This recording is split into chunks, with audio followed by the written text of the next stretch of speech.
আল্লাহর হাবিব সাল্লাল্লাহু আলাইহি ওয়াসাল্লাম ১৫০০ বছর আগে উম্মতকে সতর্ক করছেন যে আমার পরে ৩০টা কাজ্জাব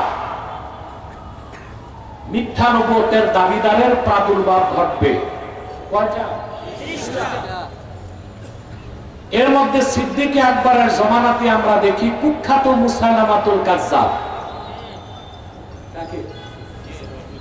সে নবুয়ত দাবি করছিল, ভণ্ড নবী মুসাইলামা। তাকে হত্যা করতে আবু বকর সিদ্দিক রাদিয়াল্লাহু তাআলা আনহু খালেদ সাইফুল্লাহর নেতৃত্বে ৩০,০০০ সাহাবী পাঠালেন। কত হাজার? মনোযোগ দিয়ে শোনেন।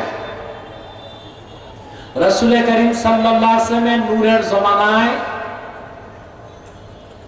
গাজওয়া হয়েছে, সারিয়া হয়েছে, জুয়ুশ হয়েছে, বুস হয়েছে, ২৭টা গাজওয়া হয়েছে। যে ২৭টা যুদ্ধে আল্লাহর হাবিব নিজে সেনাপতির দায়িত্ব পালন করছে। কিন্তু গাজওয়া, সারিয়া, জুয়ুশ, বুস মিলায়া ৮০টার কাছাকাছি। মদিনা মুনাওয়ারার ১০ বছরে। কিন্তু আপনি শুনলে অবাক হবেন, রাসূলুল্লাহ নূরের জমানায় মদিনা মুনাওয়ারা কেন্দ্রিক যত জিহাদ হয়েছে ওই সবগুলো যুদ্ধে মোট মানুষ নিহত হয়েছিল মাত্র ১০১৮ জন। কত? এর মধ্যে ইসলামের পক্ষেও ছিল, ইসলামের বিপক্ষেও ছিল।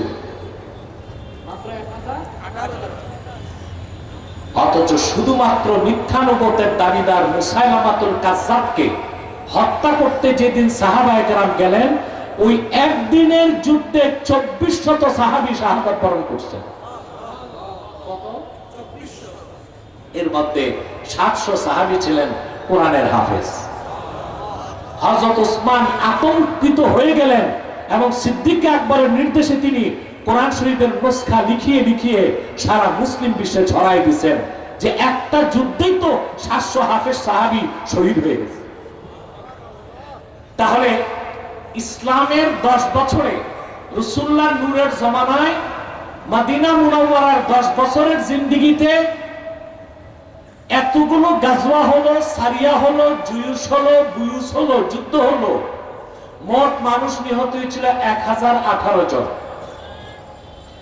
আর মিথ্যা নবুয়তের দাবিদার মুসাইলামাকে হত্যা করতে যে, আকীদা খাতমে নবুয়তের বিশ্বাসকে প্রতিষ্ঠিত করতে যে একদিনের যুদ্ধে ২৪০০ সাহাবী শাহাদাত বরণ করছেন। তাতে কি বোঝা যায় না খাতমে নবুয়তের আন্দোলন সবচেয়ে বড় আন্দোলন? তাতে কি বোঝা যায় না খাতমে নবুয়তের জিহাদ সবচেয়ে বড় জিহাদ? কিন্তু আমার দেশে যারা রাজনীতি করে, এমনকি দাড়িওয়ালা টুপিওয়ালা যারা ইসলামের ব্যানারে রাজনীতি করে, তারাও নির্বাচনের আগে তাদের ম্যানিফেস্টোতে এই কথা উল্লেখ করে না যে আমরা ক্ষমতায় গেলে কুখ্যাত কাফের কাদিয়ানীদেরকে অমুসলিম ঘোষণা করব। আমরা নির্বাচনের আগে ঘোষণা চাই। যেই দলই ওয়াদা করবে, ওলামায়ে কেরাম সারা বাংলাদেশে আন্দোলন করে তুলবে, সেই দলকে ক্ষমতায় পাঠাতে ইনশাআল্লাহ।